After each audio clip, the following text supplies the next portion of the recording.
तो hello hi everyone, welcome back to my YouTube channel. हमारे YouTube channel पे आपका स्वागत है। हम दोनों फिर से आ चुके हैं न्यू रिएक्शन वीडियो के साथ। आज का वीडियो बहुत ही बवाल और बहुत ही धांसू होने वाला है। जो सॉन्ग आ चुका है पावर स्टार पवन सिंह जी का, तो ये सॉन्ग है पुदीना 2।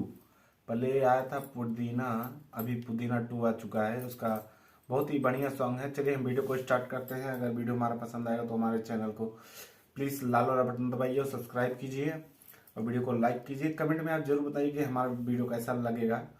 तो चलिए वीडियो स्टार्ट करते हैं। वीडियो स्टार्ट करने से पहले मैं बता देता हूँ, मैं हूँ विकास मौर्य।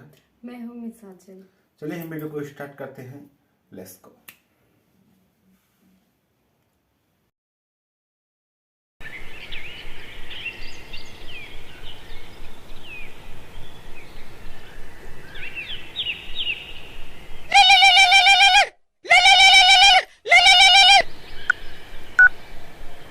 हेलो, क दिलन गुड़गोबर। अरे का भइल? हमार शादी सेट हो गई।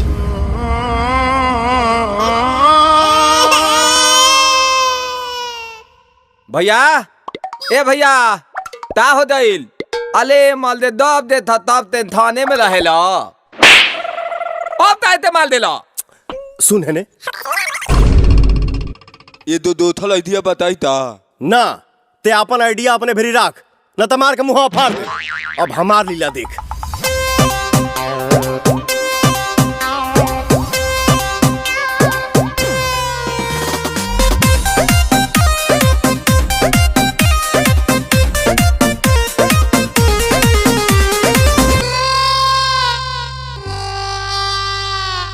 मिले खाती तोहरा से काका ना कोई नी हो।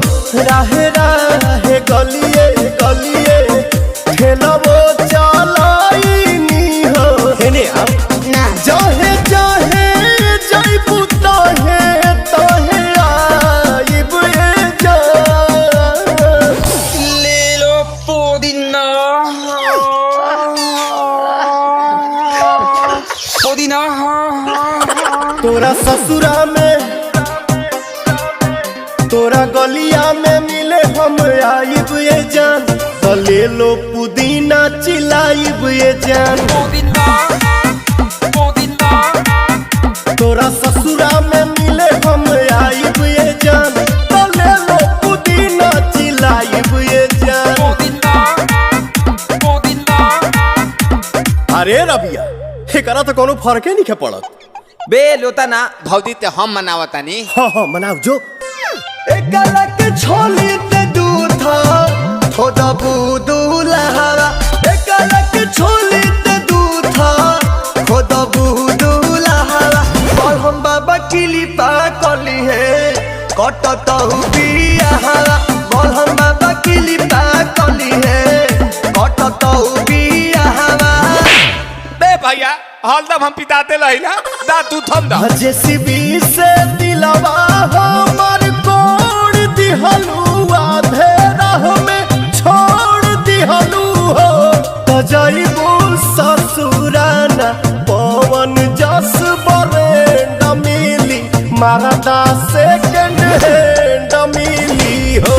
तो जाइबू ससुराना पवन जस बरेंड मिली, मारदा सेकंड हैंड मिली हो। बाबूजी के पगड़ गिरई कैसे, जगह में नमः हंसाई कैसे। बाबूजी के पगड़ गिरई कैसे, जगह में नमः हंसाई कैसे। काहे मोने मोने देत बड़ गहरिए जान। बेचे के बहाने तारा कारिए जान। तमिले खाती आइब ससुरारिए जान। बेचे के बहाने तारा कारिए जान। तमिले खाती आइब ससुरारिए जान। ता भैया, ताम हो देलू।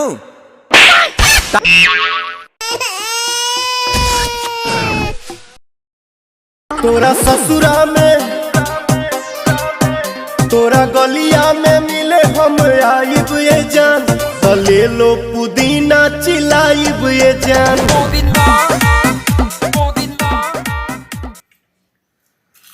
तो दोस्तों उम्मीद करता हूँ कि वीडियो आपको जरूर पसंद आया होगा। अगर पसंद आया होगा तो हमारे चैनल को प्लीज लाल वाला बटन दबाइए, फटाफट सब्सक्राइब कीजिए, वीडियो को लाइक कीजिए। कमेंट में आप जरूर बताइए कि हमारा वीडियो कैसा लगा। चलिए हम वीडियो को यहीं पर खत्म करते हैं, मिलते हैं नेक्स्ट वीडियो में। तब तक के लिए नमस्कार प्रणाम।